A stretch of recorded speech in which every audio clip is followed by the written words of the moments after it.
संगमनेर तालुक्यातील हंगेवाडी गावामध्ये डॉक्टर बाबासाहेब आंबेडकर यांची जयंती उत्सवात साजरी करण्यात आलेली आहे। यावेळेस सामाजिक कार्यकर्ते व भीमसैनिक अमोल शेळके यांनी उपस्थितांना जे आहे ते भाषण करत प्रबोधन केलेले आहे व सर्वांना भीम जयंतीच्या शुभेच्छा दिल्या आहेत। यावेळेस गावचे सरपंच दगड झाले तर दीक्षाभूमीचा होईल, माती झाले तर चैत्यभूमीचा होईल, हवा झाले तर भीमा गोरेगावाची होईल, पाणी झाले तर चौदार तळ्याचे होईल।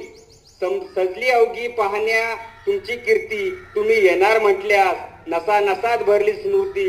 आतुरता फक्त आगमनाची, जयंती बाबा जयंती माझ्या बाबाची। हवा वेगाने नव्हती, हवेपेक्षा त्यांचा वेग होता, अन्यायाविरुद्ध लढण्याचा त्यांचा इरादा नेक होता, असा रामजी बाबांचा लेख भीमराव आंबेडकर। लाखात नाही तर जगात एक होता, त्यांच्यामुळे लाखो घराचा उद्धार झाला, दीन दुबळ्यांचा जगण्याचा अधिकार मिळाला। कोटी कोटी अभिवादन महामानवाला, त्यांनी संविधान रूपी समतेचा अधिकार दिला। तुम्हाला सगळ्यांना माझा क्रांतिकारी जय भीम, जय संविधान।